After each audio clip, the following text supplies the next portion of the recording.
কি খুঁজতেছেন ভাই? 100 টাকা হারিয়ে ফেলেছি। টাকা? টাকা কই? কোথায়?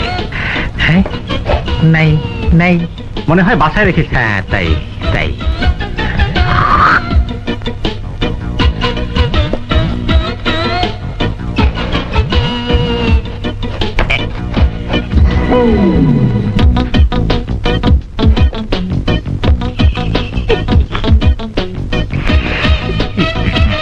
চাচা! আরে ভাতিজা, চিনি না জানি না, চাচা করে জড়াইয়া ধরলো, এটাকে আমার থেকে বড় শোন নাকি? বহুত সিয়ানা পাবলিক চাচা করে ডাকলাম, ভাতিজা হিসেবে মাইনা নিল।